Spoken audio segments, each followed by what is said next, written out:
Muy buenas noches. Bienvenidos a la emisión estelar de Poder Informativo de hoy, 24 de marzo. Como es costumbre, hemos recopilado las noticias más importantes de Latinoamérica y de inmediato iniciamos con nuestro recorrido informativo. A esta hora arrancamos con los titulares más importantes de Latinoamérica. 29 reos de la cárcel de Tamaulipas, México, se fugaron al mejor estilo del Chapo Guzmán. Hasta el momento, 12 de ellos han sido recapturados.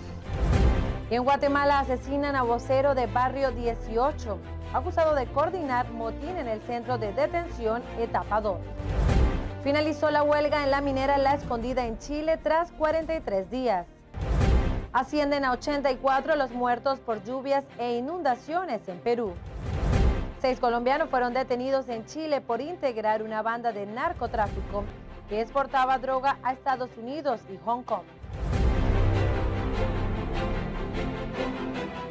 Y de inmediato iniciamos con las noticias de hoy, 24 de marzo, y es que luego de la fuga del Centro de Ejecución de Sanciones de Tamaulipas, México, que fue consumada a la medianoche del pasado miércoles, y tras confirmar la reaprehensión de 12 de los 29 reos que se escaparon de la penitenciaría, en la capital tamaulipeca la búsqueda continúa. Los 29 reos escaparon por un túnel de 5 metros de profundidad y 40 metros de largo. Revisemos la información. La medianoche de este miércoles, un grupo de reos se fugó del Centro de Ejecución de Sanciones de Ciudad Victoria, Tamaulipas. Se hizo un pase de lista en el curso de la noche, en el curso de la madrugada, se hizo una nueva contabilización y se determinó que existen 29 fugados contabilizados. De estos, 9 corresponden al fuero federal y 20 corresponden al fuero común. De este total ya han sido recapturados 12. Los convictos salieron por un túnel que ellos mismos construyeron. Es un túnel que fue construido en una zona donde ejerce básicamente el autogobierno. Es una zona donde básicamente hay construcciones irregulares, construcciones que se han venido a lo largo de muchos años. Se construyó este túnel que tiene una estimación inicial de 5 metros de profundidad y 40 de largo. Durante la fuga, una persona ajena a los la vida. Desafortunadamente, lamentablemente, la persona, al ser sustraída, digamos, de su automóvil, fue acribillada, le dispararon y pues falleció. Entonces eso fue en el momento de la fuga.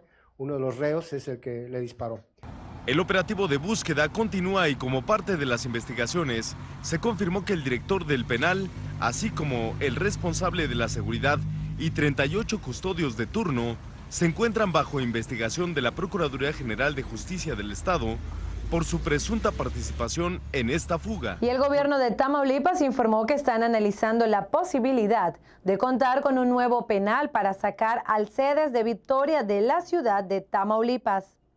También solicitaron la colaboración de parte de policía de otras ciudades de México para así ampliar la búsqueda y recaptura de los 12 reos restantes que aún no han sido recapturados. Además, durante la fuga se robaron un vehículo. Poco después, la vocería confirmó que el propietario del vehículo falleció.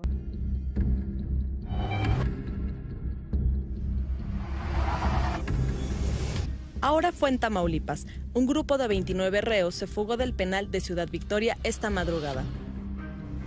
Que fue a través de un túnel, es un túnel que fue construido en una zona donde ejerce básicamente el autogobierno.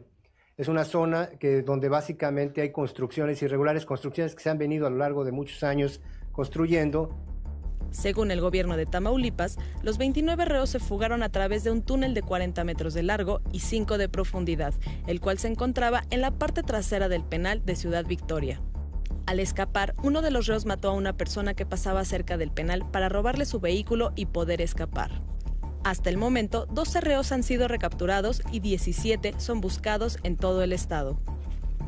De los reos que siguen fugados, 3 tienen delitos de orden federal y los 3 pertenecen a los Zetas. Edwin Alain Esparza y Guillermo Olivo fueron capturados en 2011, luego de secuestrar al exalcalde de Reynosa, Humberto Valdés. Jonathan de Jesús Paredes fue contratado por los Zetas para crear caos en la zona sur de Tamaulipas. Fue detenido también en 2011 en Altamira, luego de realizar diversos ataques a comercios. El gobierno de Tamaulipas investiga al director del penal, al jefe de seguridad, así como a 38 custodios que trabajaban durante la fuga.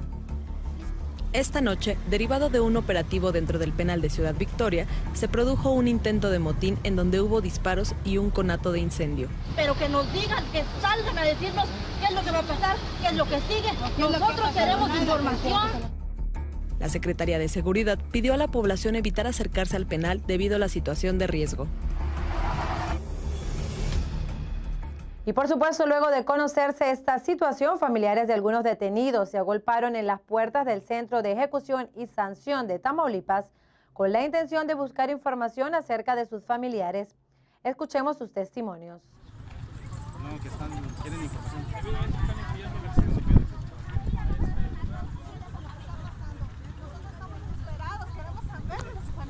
¿Por qué no se ponen en nuestra vida? ¿Por qué no dicen, señores, vamos a dar esa información? No pasa, así como dicen, no pasa nada. Bueno, nada les cuesta apoyarnos y decir, miren, esas son las personas que están saliendo, esas son las personas que están mal. En un momento les va a dar la información. Pues sí, pero ¿desde cuándo? ¿A qué horas pasó todo esto? Desde anoche está pasando todo esto. Y hasta ahorita es fecha de que no pueden dar información. Entonces, pues, ¿no van a permitir ustedes el acceso? No, vamos a permitir el acceso a que entren. Tenemos que ser conscientes de que como pueden ser, son nuestros familiares, pueden ser uno de cada ustedes. O sea, ¿por qué no se ponen en nuestra camiseta? Tienen que tener valores, principios y saber respetar. Y no nos vamos a quitar, aquí vamos a estar hasta que no nos den información. Es lo que queremos, no queremos nada más que saber cómo están los familiares. ¿Exigen la presencia de quién, señora? Pues, ¿de quién podemos exigir la presencia? Del director, que salga el director, para que nos dé una información, nada más. No ha salido nadie. No ha salido nadie, y esto pasó desde anoche, no es de ahorita. Entonces ya se le dio todo el tiempo suficiente para que salgan y nos den una información. Nada más, no pedimos más. ¿Qué es lo que están pidiendo, amiga? Pues que nos dejen saber de nuestros familiares. ¿No les han informado nada? Nada, de la mañana. Ni el director quiere dar la cara. ¿Qué es lo que lo va a salir? ¿Qué es lo que saben ustedes? Nada. Pues nada, sacando, no les dan de comer ni agua. No van a estar así. No han dejado entrar a nadie. Los de noche, bueno, aquí están parados en la puerta. Ahorita los vimos, ahorita que abrieron la puerta.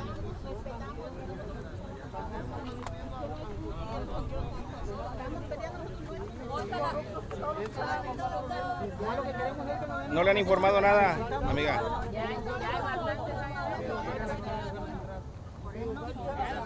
Bueno, pues esto es lo que ocurre en la entrada principal. Y en otras informaciones, en Guatemala, un autobús que en apariencia estaba en mal estado fue el protagonista de un accidente vial. El vehículo se volcó por desperfectos mecánicos. Al parecer, el sistema de freno no estaba en buen estado. 5 pasajeros resultaron heridos. Pues efectivamente, el día de hoy sucedió, como ustedes lo han informado, este busazo en San Juan Zacatepec. Ingresaron al Hospital Roosevelt 5 personas. Hasta el momento 4 femeninas, 1 masculino, todos estables. No hubo necesidad de abrir el cuarto de desastres. Está una de las pacientes, sí tiene una herida aproximadamente 20 centímetros en el cuero cabelludo que se está suturando. Se van a hacer los respectivos chequeos a cada uno de los pacientes y los observaremos unas 2 o 3 horas. Si todo está estable, les daremos egreso. Entonces estamos viendo si no trasladan más pacientes, pero al momento ya iban 5 pacientes trasladados. De estos 5 pacientes, pues obviamente están siendo atendidos. Doctor, la frecuencia con la que ocurren este tipo de accidentes, usted como médico, pues sabrá las consecuencias de estos fatídicos incidentes viales. ¿Qué le puede usted decir como un llamado, como director del Hospital Roosevelt, a los pilotos, incluso a los dueños de los transportes, para que las unidades estén en buen estado y así evitar que más personas resulten heridas, pues como producto de estos accidentes, doctor? Sí, muchas gracias. Mire, yo pienso que sí es una irresponsabilidad. No he entendido yo cuál es el conflicto de tratar de ir a alta velocidad. Ustedes ven que las llantas están lisas, peleando pasajes. Todo eso conlleva a este tipo de accidentes. Desafortunadamente que lo que cobra, como siempre, son víctimas al pueblo. Eso es una cosa que está establecida. Después vienen a los hospitales, el gasto que eso significa para los... Lo he dicho, lo que es el alcohol, los fines de semana es una tragedia para nosotros en los hospitales. Lo que es la velocidad, lo que es la irresponsabilidad de los pilotos. Yo creo que los pilotos son irresponsables, no respetan leyes, no hay ley que respeten ellos.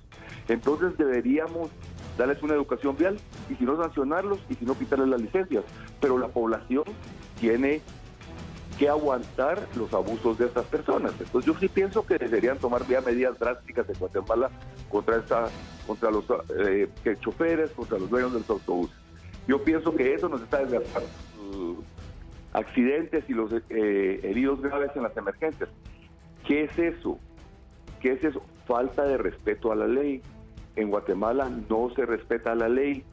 Las 5 personas afortunadamente se encuentran estables. Únicamente una señora que sí sufrió una herida pues un poco grande, requirió pues suturas en la cabeza y pues luego de esto, gracias a Dios, se encuentran estables hasta el momento. No tenemos conocimiento si se darán de alta este día.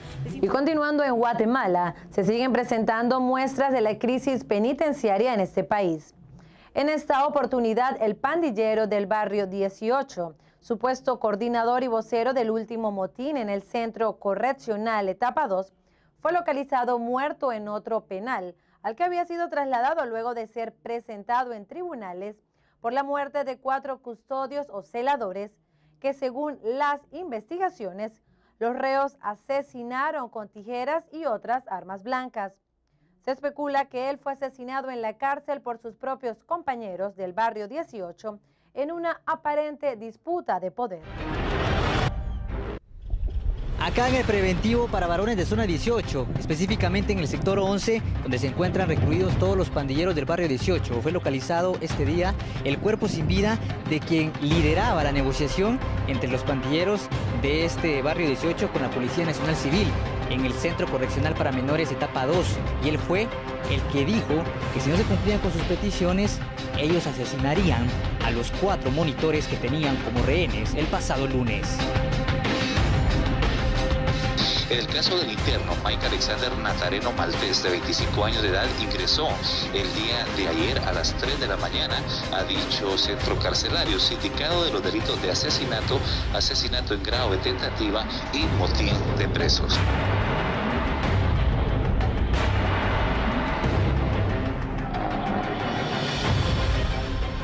Mike Natareno, alias el Scrappy, era uno de los voceros de los miembros del barrio 18 que se atrincheraron en el correccional Etapa 2 San José Pinula el pasado lunes, con 4 monitores como rehenes.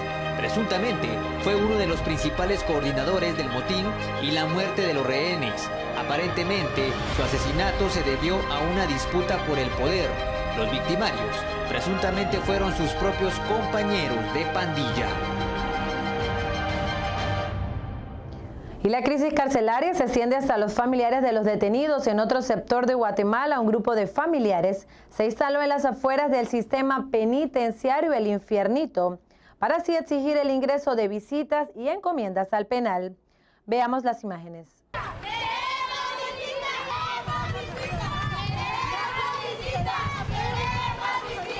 Venimos a solicitar que a ellos se les hagan valer sus derechos, más que todo, ¿verdad? Queremos que también les entren sus encomiendas y queremos que también tengan visita, porque todos tenemos derecho.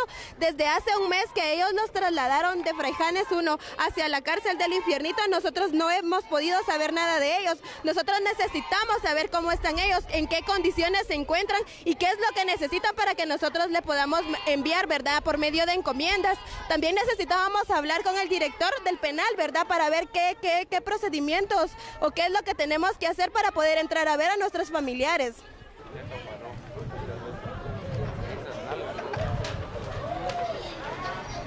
Al igual que la entrevistada, decenas de mujeres con pancartas y el rostro cubierto protestaron esta mañana frente al sistema penitenciario, en demanda de la autorización de visitas y el ingreso de encomiendas. Según los manifestantes, tienen más de un mes de no comunicarse con sus familiares, pues carecen de teléfono público en el lugar. Porque necesitamos queremos que también se den cuenta que son seres humanos, ¿va? Y que todos hijos, todos centenados, y por qué solo a ellos, ¿va? Si les quitan la visita a ellos, me imagino que a todos también, va, a todos los penales, va, y el directivo, supuestamente dicen de que en el infiernito no hay director, un director que salga a hablar con nosotras para decirnos que qué onda, pues que qué va a pasar con ellos, si nos van a dar la visita, si nos van a recibir más de alguna encomienda, porque la comida que les da allá, aparte de que va contaminada, pues va, no lo llena y todo, va. Entonces necesitamos más que todo que les den atención médica, las visitas, que les pongan los teléfonos públicos y las encomiendas, por favor. La molestia se originó desde el pasado 22 de febrero, cuando 162 reos vinculados a la pandilla 18 que guardaban prisión en Fraijanes 1 fueron trasladados al infiernito por orden judicial. De momento, la postura del sistema penitenciario es mantener en firme la suspensión de visitas hasta nueva orden, tras finalizar los protocolos de readecuación de privados de libertad, informó su vocero Rudy Esquivel. Y a esta hora nosotros hacemos nuestra primera pausa comercial. No se aparten, ya regresamos con más noticias aquí en Poder Informativo.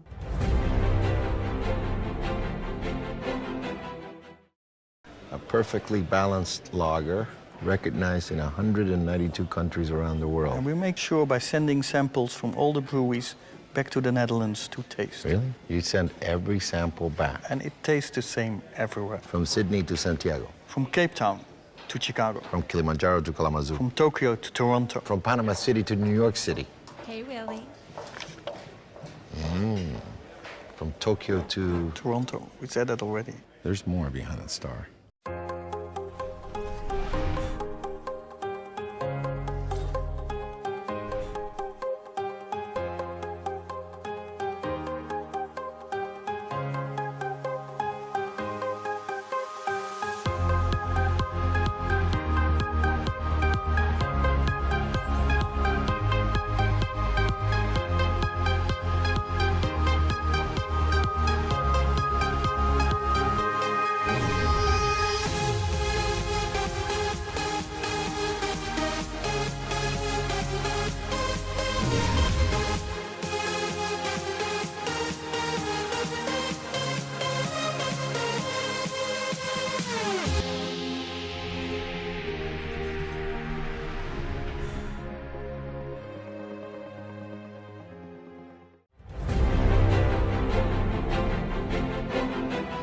Y hasta ahora estamos de regreso con más noticias a través de su noticiero Poder Informativo y continuamos de inmediato en Chile. Los 2.500 trabajadores de la minera La Escondida en Chile, conocida como la mayor productora mundial de cobre, pusieron fin el jueves a una huelga de 43 días tras optar por extender su contrato vigente luego de fracasar las negociaciones con la empresa anglo-australiana Billington en un conflicto que ocasionó pérdidas que bordean los 700 millones de dólares. Nos acogemos al código 369 y empezaríamos a trabajar el día sábado 25. En consecuencia, se ha decidido dar aplicación a la facultad prevista en el artículo 369 del Código del Trabajo, la que se comunicará solo el día de mañana para eventualmente tomar funciones el 25 de marzo del 2017. En tanto, el sindicato ha declarado el día de hoy como el Día de la Dignidad Minera. Lo sentimos como un triunfo porque hemos logrado con la unidad, con la fuerza y con la dignidad imponernos ante este plan maquiavélico de querer destruirnos. Primero como sindicato, segundo como trabajadores. Precarizar la mano de obra de este país.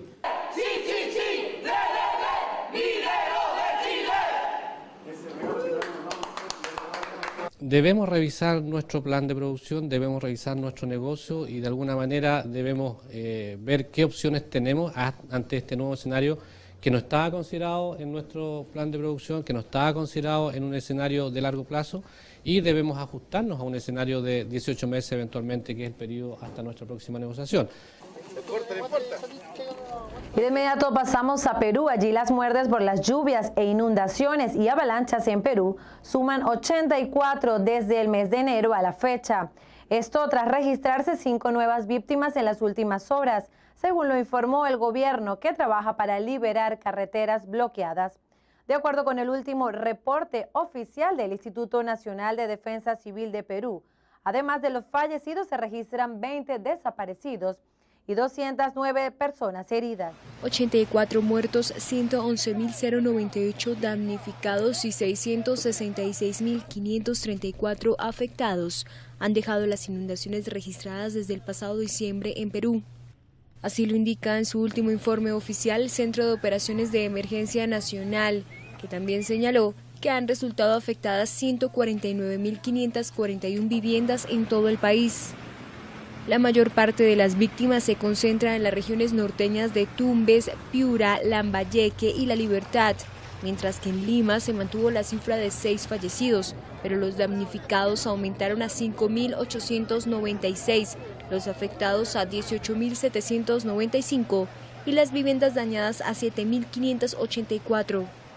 El informe precisó que se mantiene la situación de alerta ante el posible desbordamiento de ríos en las regiones norteñas de Lambayeque, Tumbes, Piura y en el norte de la región de Lima.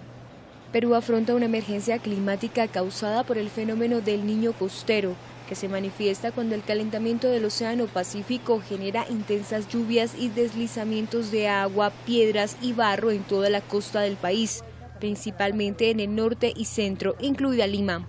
Y en Honduras, la sociedad civil exige a representantes de institutos políticos que expliquen de dónde provienen los fondos en sus campañas proselitistas.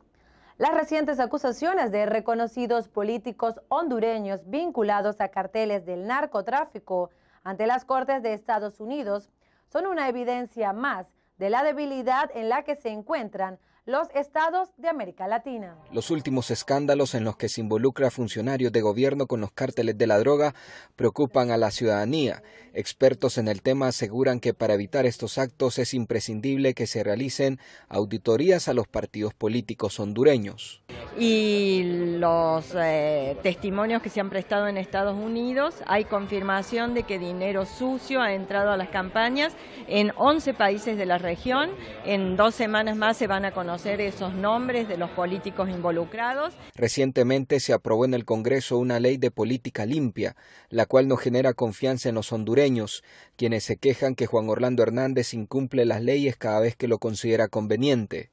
El presidente de la República dice, nadie está sobre la ley, solo él, porque es grave lo que ha pasado. El presidente de la República ha violado la norma más importante que está sobre todas las leyes, que es la Constitución de la República. El problema en el país es que las leyes aquí no se cumplen, ¿verdad? Aquí todo el mundo pasa por sobre la ley. Aún las instituciones creadas por el Estado para combatir la corrupción son vistas como dependencias de fachada, que no justifican su razón de ser. Los partidos de oposición aseguran que con la aprobación de reformas electorales se evitará que fondos ilícitos sean usados por los candidatos.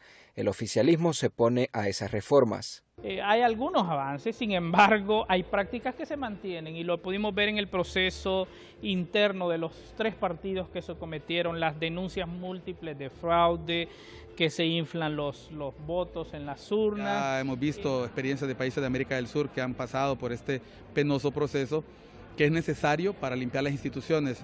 El gran reto de las organizaciones de sociedad civil es convencer a la población para que demande auditorías en los fondos de las campañas, desafío que se vuelve difícil si se toma en cuenta que en las recientes elecciones primarias los candidatos más señalados fueron los que se adjudicaron mayor caudal electoral. Y a esta hora nosotros vamos a otra pausa comercial, no se aparten, ya regresamos con más noticias.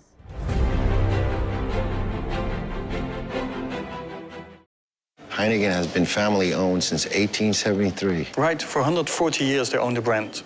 And because the name is on the bottle, they don't compromise the quality. I get that. I don't put my name on a bad film. Well, I did some late 80s music videos that weren't that good. Oh, really? Yeah. Don't worry about it. You're still my 3rd best actor.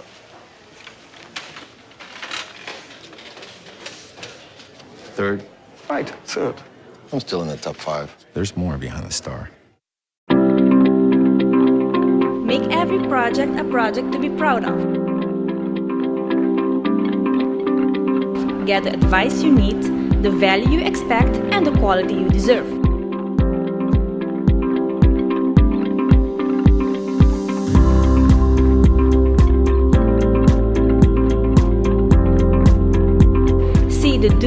Members Flyer for Great Savings.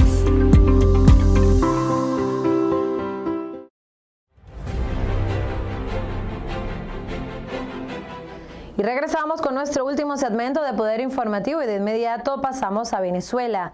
Allí el presidente de Colombia, Juan Manuel Santos, rechazó enfáticamente la incursión de militares de Venezuela en territorio colombiano. Anunció que personal militar permanecerá en la zona para así garantizar la soberanía de su territorio. Esto tras una conversación con su par venezolano, Nicolás Maduro. La canciller venezolana, Delcy Rodríguez, apareció ante los medios de comunicación ratificando y explicando qué es lo que había sucedido en la frontera con Colombia. Venezuela rechaza todas las versiones y especies que pretenden presentar una visión distorsionada del incidente originado con el gobierno colombiano, en razón del patrullaje cotidiano que mantienen nuestras autoridades en territorio venezolano fronterizo con Colombia. Al paralelo, el presidente colombiano Juan Manuel Santos confirmó la salida de las tropas venezolanas. Di instrucciones a los ministros de Relaciones Exteriores y Defensa que se comunicaran con sus homólogos venezolanos. Acabo de hablar con el presidente Maduro. Me ha asegurado que ha ordenado el retiro de las tropas del territorio colombiano. Colombia y Venezuela comparten una porosa frontera terrestre de más de 2.000 kilómetros en la que es frecuente el paso de tropas. El gobierno venezolano sostuvo que el incidente se presentó cuando sus tropas militares realizaban un patrullaje de rutina ante las graves amenazas que se originan en Colombia para la seguridad de Venezuela. La Fuerza Armada Nacional Bolivariana realiza un despliegue permanente de operaciones de vigilancia, resguardo y protección de la frontera, a fin de combatir las graves amenazas a la paz y estabilidad de Venezuela que representan el paramilitarismo colombiano, las bandas criminales. En esta área en particular, el cauce fluvial se modifica constantemente producto de la crecida del río. Los presidentes de ambas naciones, tras haber mantenido un diálogo telefónico sobre lo sucedido, acordaron seguir los contactos hasta que todo se normalice. Y el gobierno de Bolivia manifestó su indignación porque la justicia de Chile decretó la prisión preventiva para 2 militares y 7 empleados aduaneros bolivianos. Anunció que presentarán una denuncia ante la Comisión Interamericana de Derechos Humanos por el pisoteo de los derechos de los detenidos en un incidente que agravó las deterioradas relaciones entre ambos países. El gobierno de la presidenta Michelle Bachelet sostiene que todos ellos estaban en territorio chileno, a unos 400 metros de la frontera, fuertemente armados e iban a robar 9 camiones con mercancías. ¿Qué pasó el domingo 19 de marzo para que 9 ciudadanos bolivianos sean detenidos en la frontera, acusados de intento de robo de un camión y trasladados a Chile para ser procesados? El comandante del regimiento Mejillones de Huachacalla, Carlos Valverde, relató lo ocurrido. Acá es donde intercepta y obstaculiza la salida de un vehículo Nissan Patrol con funcionarios de la aduana y 2 funcionarios del ejército. Es de esa forma que se observa que el personal que estaba fuera de los vehículos ha sido capturado y de la misma forma los vehículos de la aduana. Ya vinimos con una comisión de verificación del Comando General del Ejército para poder verificar a ciencia cierta en el lugar lo ocurrido. La Queca es una vía secundaria entre Chile y Bolivia, en pésimas condiciones de mantenimiento, de tierra y fuera del control aduanero. Es decir, se presta fácilmente para la actividad ilegal del contrabando, hecho que motiva a que constantemente se realicen operativos en el lugar. Eso es lo que ocurrió el pasado domingo, cuando 2 efectivos de las Fuerzas Armadas y 7 funcionarios de la aduana fueron interceptados por carabineros de Chile en territorio boliviano, en el momento en que el operativo nacional se disponía a detener a 3 camiones con mercadería ilegal.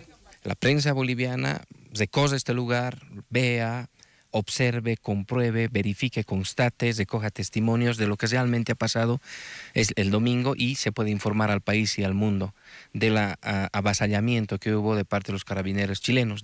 Ahora los 9 ciudadanos bolivianos están detenidos en Chile, acusados de un supuesto intento de robo y en espera este miércoles de la audiencia de medidas cautelares.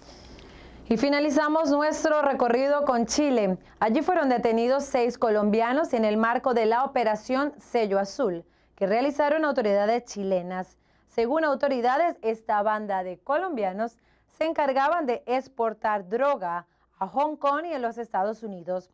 Escuchemos el siguiente reporte. Pudimos en esta oportunidad y en 3 ocasiones ya detectar envíos de clorhidrato de cocaína impregnados en hojas de cartón con destinos a Hong Kong y a Nueva York. Dado eso, realizamos una serie de investigaciones, lo que nos permitió con diferentes técnicas también que nos permite la ley de drogas y en conjunto con el Ministerio Público, lograr investigar una estructura criminal integrada por ciudadanos colombianos con estadía en nuestro país, principalmente con residencia en el sector céntrico de Santiago, donde mantenían en algunos de sus domicilios los lugares donde impregnaban el clorhidrato de cocaína para luego ser destinado a diferentes partes del mundo, en este caso Hong Kong y 2 envíos a Estados Unidos. Y de esta manera llegamos al final de nuestra edición Poder Informativo a través de Power TV. Esperamos hayan disfrutado de todas las informaciones. Este programa es presentado en colaboración con Caribbean Speed Printers y su matutino Buen Día. Quien habló para ustedes, Fabiola Cárdenas, y esto fue Poder Informativo.